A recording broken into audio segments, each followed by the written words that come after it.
A-t-il encore une chance d'être candidat à la présidentielle d'octobre prochain en Côte d'Ivoire? La question est sur toutes les lèvres.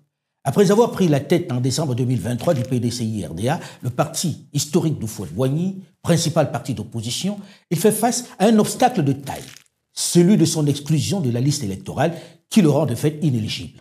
En exil en France, où il est reparti depuis quelque temps, il continue de se battre pour la révision de la liste électorale qui lui permettrait peut-être de se présenter en octobre prochain à ce scrutin sous haute tension étant couru. Il a fait alliance avec quelques principaux leaders de l'opposition qui, eux aussi, ont été exclus de la course, notamment l'ancien président Laurent Gbagbo, l'ancien Premier ministre et ex-président de l'Assemblée nationale Guillaume Soro, l'ancien ministre et chef des Patriotes Charles Blé Goudé. On n'est cité que cela. Ira pas, Tidiane Thiam, le président exécutif du PDCI-RDA, est l'invité de Moment de vérité sur Afromédia.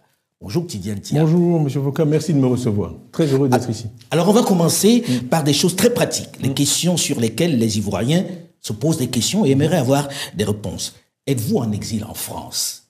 Et pourquoi? Est-ce qu'on a essayé de vous arrêter? Pourquoi vous êtes à l'extérieur? Je suis à l'étranger. Écoutez, il y a une succession d'événements que beaucoup ont pu voir. Le procès, 22 avril, etc. Bon.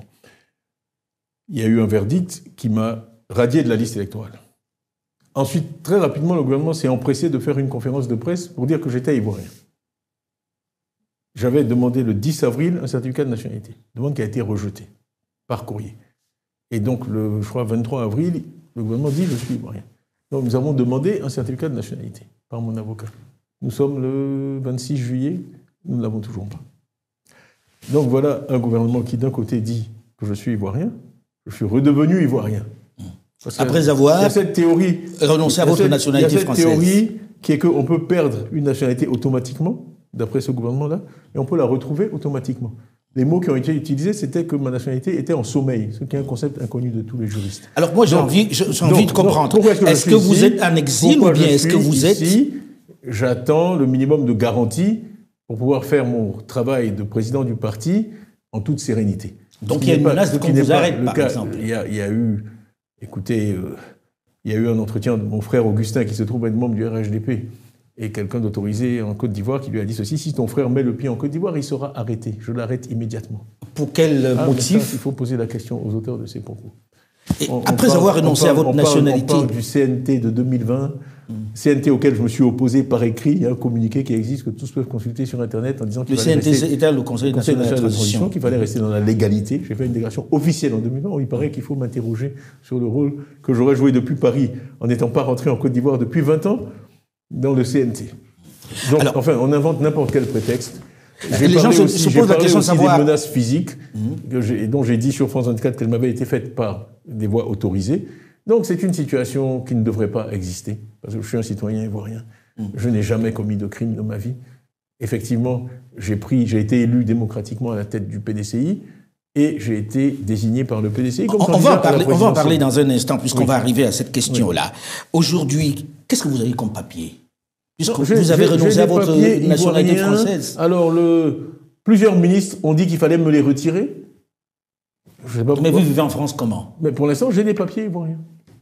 Donc vous avez une carte de séjour ici? J'ai un passeport ivoirien valide. Et avec un visa? Il m'a été délivré, j'avais un visa, il m'a été délivré une carte de séjour également. Pour me permettre d'aller devenir. Tout le monde dit, Tidiane Thiam est connu comme un homme de dossier, qui a un certain niveau.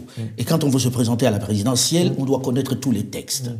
Ce qu'on vous reproche, c'est d'avoir obtenu une nationalité qui, de fait, annulait votre nationalité ivoirienne. Cet article 48, vous ne le connaissiez pas? Je ne le connaissais pas. Mais comment vous pouvez Je ne connais cet pas article la 48? constitution ivoirienne, je ne connais pas le code de la nationalité ivoirienne par cœur. Et à chaque fois que j'ai fait des réunions, j'ai demandé dans la salle qui connaissait cet article. Personne n'a jamais levé la main. J'ai été interrogé par des journalistes ivoiriens, je leur ai demandé, ils ne le savaient pas. Attendez, monsieur, je suis désolé, il y a quand même des principes universels dans l'application des lois. C'est une loi de 61. Est-ce que vous connaissez la genèse de cette loi? C'est une loi française. Ce qui s'est passé dans nos pays à l'indépendance, puisqu'on n'avait pas de corpus de lois, c'est qu'on a pris les lois françaises et on les a essentiellement mises dans comme le droit... Comme la Constitution. Voilà, dans le droit ivoirien. C'est une loi qui avait son origine dans la Première Guerre mondiale, parce qu'après la Première Guerre mondiale, la France avait prolongé la durée du service militaire. Il y avait une hécatombe humaine. Donc, les petits Français avaient commencé à faire du tourisme.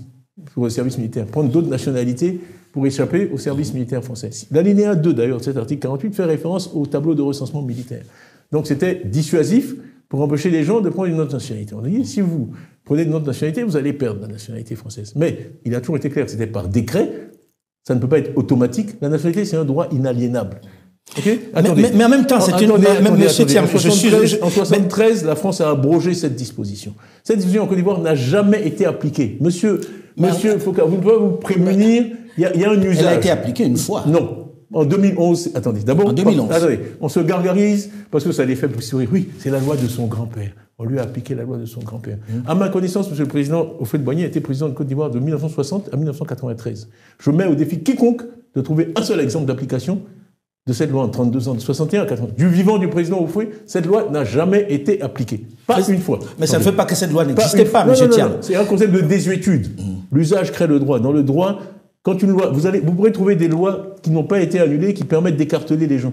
Ok ? Il y a plein de lois dans le droit universel qui ne sont pas appliquées, elles tombent en désuétude, tout le monde ignore leur existence. Celle-là n'a jamais été appliquée, aucun Ivoirien n'en était conscient. Vous voulez que je vous fasse la liste des Ivoiriens qui ont pris une autre nationalité, qui ont exercé de hautes fonctions? Aboudrahmane Cissé a pris la nationalité britannique quand il était chez Goldman Sachs. Il a été nommé secrétaire général de la présidence à Abidjan, il a été ministre du pétrole. D'après leur théorie, il n'est pas ivoirien puisqu'on peut perdre automatiquement la nationalité ivoirienne. C'est une aberration. Alors, le fameux exemple qui est cité, c'est celui de 2011, où la Cour constitutionnelle de Francis Waudier a rejeté une candidature à la députation d'un monsieur Thioté. Ce monsieur Thioté il avait pris la nationalité française. Il est toujours ivoirien, il est inscrit, à l'heure où je vous parle, nous l'avons prouvé à tous les journalistes, il est inscrit sur la liste électorale.